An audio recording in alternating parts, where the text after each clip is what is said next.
حضور صلی اللہ علیہ وسلم اور قیامت کی نشانیاں۔ قیامت کی ایسے نشانیاں جو پوری ہو چکی ہیں۔ حضور اکرم صلی اللہ علیہ وسلم نے فرمایا کہ قیامت کے قریب زمانے میں لوگ اپنی بیویوں کے ساتھ زنا۔ بسم اللہ الرحمن الرحیم۔ ناظرین، قیامت کا دن حق ہے، کوئی مانے یا نہ مانے، بلکہ ایک جملہ اکثر بولا جاتا ہے کہ قیامت خود بتائے گی کہ قیامت کیوں ضروری تھی۔ تو جان لیجئے ناظرین، آج کی اس ویڈیو میں قیامت کی کچھ ایسی حیرت انگیز نشانیاں کہ جس سے ایک عام بندہ بھی قیامت کی تصدیق کرتا نظر آئے گا۔ مذہبی کتب میں قیامت کے آنے سے پہلے بہت ساری علامات کا ذکر کیا گیا ہے۔ قیامت کی علامات میں سے سب سے پہلے علامت حضرت محمد صلی اللہ علیہ وسلم کی دنیا میں تشریف آوری اور آپ کی وفات ہے۔ پچھلی آسمانی کتابوں میں آپ صلی اللہ علیہ وسلم کا لقب نبی الساعہ لکھا ہے، جس کا معنی ہے قیامت کا نبی، یعنی حضور صلی اللہ علیہ وسلم وہ آخری نبی ہوں گے کہ جن کی امت پر قیامت قائم ہوگی۔ قیامت آنے سے قبل حضور صلی اللہ علیہ وسلم نے فرمایا کہ اولاد نافرمان ہو جائے گی، بیٹیاں تک ماں کی نافرمانی کرنے لگیں گی، دوست کو اپنا اور باپ کو پرایا سمجھا جانے لگے گا، علم اٹھ جائے گا اور جہالت عام ہو جائے گی، دین کا علم لوگ دنیا کمانے کے لیے حاصل کرنے لگیں گے، نااہل لوگ امیر اور حاکم بن جائیں گے اور ہر قسم کے معاملات، عہدے اور مناصب نااہلوں کے سپرد ہو جائیں گے، اور جس کام کا اہل اور لائق نہ ہوگا وہ کام اس کے سپرد ہو جائے گا۔ لوگ ظالموں اور برے لوگوں کی تعظیم اس وجہ سے کرنے لگیں گے کہ یہ ہمیں تکلیف نہ پہنچائیں گے۔ شراب کھلم کھلا پی جانے لگے گی، اعلانیہ طور پر ناچنے اور گانے والی عورتیں عام ہو جائیں گی، گانے بجانے کا سامان اور آلات موسیقی بھی عام ہو جائیں گے، لوگ امت کے پہلے بزرگوں کو برا بھلا کہنے لگیں گے، جھوٹ عام پھیل جائے گا اور جھوٹ بولنا کمال سمجھا جانے لگے گا، امیر اور حاکم ملک کی دولت کو ذاتی ملکیت سمجھنے لگیں گے، امانت میں خیانت شروع ہو جانے لگے گی، امانت کے طور پر رکھوائی جانے والی چیزوں کو لوگ ذاتی دولت سمجھنے لگیں گے، نیک لوگوں کی بجائے غلط کار قسم کے لوگ اپنے اپنے قبیلے اور علاقے کے سردار بن جائیں گے، شرم و حیا بالکل ختم ہو جائے گی۔ ابھی موجودہ زمانے میں آپ خود دیکھیں گے یہ سب علامتیں پوری طرح موجود ہیں۔ حضور صلی اللہ علیہ وسلم نے فرمایا قیامت آنے سے پہلے ظلم و ستم عام ہو جائے گا، ایمان سمٹ کر مدینہ منورہ کی طرف چلا جائے گا جیسے سانپ سکڑ کر اپنے بل کی طرف چلا جاتا ہے، ویسے حالات پیدا ہو جائیں گے کہ دین پر قائم رہنے والے کی وہ حالت ہوگی جو ہاتھ میں انگارہ پکڑنے والے کی ہوتی ہے،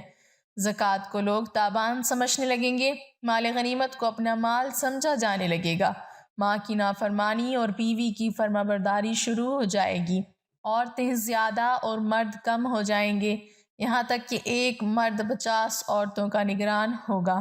زناکاری اور بدکاری عام ہو جائے گی، حتیٰ کہ حضور اکرم صلی اللہ علیہ وسلم نے فرمایا کہ قیامت کے قریب زمانے میں لوگ اپنی بیویوں کے ساتھ زنا کریں گے، بلکہ جب ہم نے یہ حدیث پاک پڑھی کہ لوگ اپنی بیویوں کے ساتھ زنا کریں گے تو ہمیں اس بات کی سمجھ نہیں آئی، تو ہم نے اپنے استاد سے پوچھا کہ استاد جی اس کا کیا مطلب ہے کہ لوگ اپنی ہی بیویوں سے زنا کریں گے؟ تو انہوں نے فرمایا کہ ہاں اس کی کئی صورتیں ہیں، ایک صورت تو اس کی یہ ہے کہ مرد یا عورت کوئی کفر یا بول دے اور نکاح ٹوٹ جائے اور ان کو اس کا پتہ ہی نہ ہو کہ نکاح ٹوٹ گیا ہے یا نہیں، اور آج کل تو یہ بات عام ہے، لوگوں کو اس بات کا علم ہی نہیں، بلکہ قاری ثناء اللہ پانی پتی نے لکھا ہے کہ اگر دو بندے گفتگو کر رہے تھے، ایک نے کہا کہ یہ تو شریعت کی بات ہے اور اگلے نے جواب دیا کہ رکھ پرے شریعت کو، تو وہ آدمی کافر ہو گیا۔ تو ہمیں چاہیے کہ ہم علماء سے پوچھیں کہ کلمات کفر کون کون سے ہیں، یہ نہ ہو کہ ہم ایسے جملے بولیں اور کفر کا ارتکاب کرتے ہوں۔ کئی جملے تو بہت عام ہیں تو ان کا علم حاصل کرنا ضروری ہے کہ کہیں ہم تو اپنی گفتگو میں کوئی ایسی بات نہیں کہہ جاتے۔ اگر نکاح ٹوٹ گیا تو پھر اپنے زمر میں میاں بیوی رہ رہے ہیں اور زنا کا گناہ لکھا جا رہا ہے، تو فرمایا کہ مرد قریب قیامت میں اپنی بیویوں سے زنا کریں گے۔ ایک صورت تو یہ ہے کہ یہ کفریہ کلمات بیوی بولے تو بھی نکاح ٹوٹا اور اگر خامد بولے تو بھی نکاح ٹوٹا، اور دوسری صورت ایک دوسرے کے ساتھ بحث، اور یہ تو ہر گھر کی بات نظر آتی ہے، جب شادی ہوئی تو میں بولتا تھا اور بیوی سنتی تھی، اس نے کہا پھر بچے ہو گئے تو بیوی بولتی تھی اور میں سنتا تھا، اس نے کہا پھر پھر ہم دونوں بوڑھے ہو گئے، ہم دونوں بولتے تھے اور محلے والے سنتے تھے۔ بڑھاپے میں بحث اور زیادہ تکرار ہو جاتی ہے،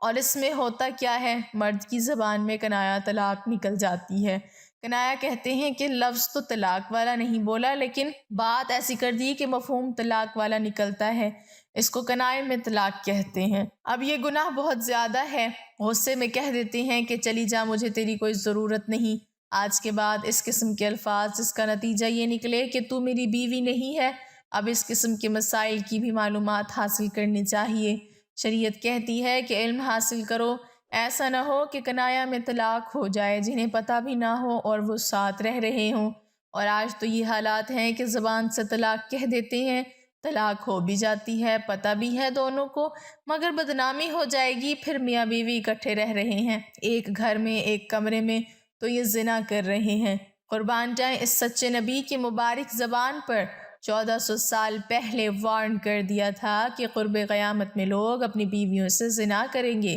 زمانہ وقت کے گھوڑے کو پڑ لگائے، جس تیزی سے گزر رہا ہے، اس تیزی سے ہم نبی صلی اللہ علیہ وسلم کی حدیث کی روشنی میں بتدریج قرب قیامت کی آمد کی طرف بڑھ رہے ہیں۔ کئی نشانیاں پوری ہو کر قیامت کے قریب ہونے کو واضح کر چکی ہیں، اور اب کچھ ہی علامات باقی ہیں۔ ہماری دعا ہے کہ اللہ تعالی ہمیں ہر پرفتن دور میں ایمان پر قائم رہنے کی توفیق عطا فرمائے، آمین یا رب العالمین۔ ناظرین، کمنٹ باکس میں اللہ تعالیٰ کے 99 ناموں میں سے ایک نام ضرور ٹائپ کریں۔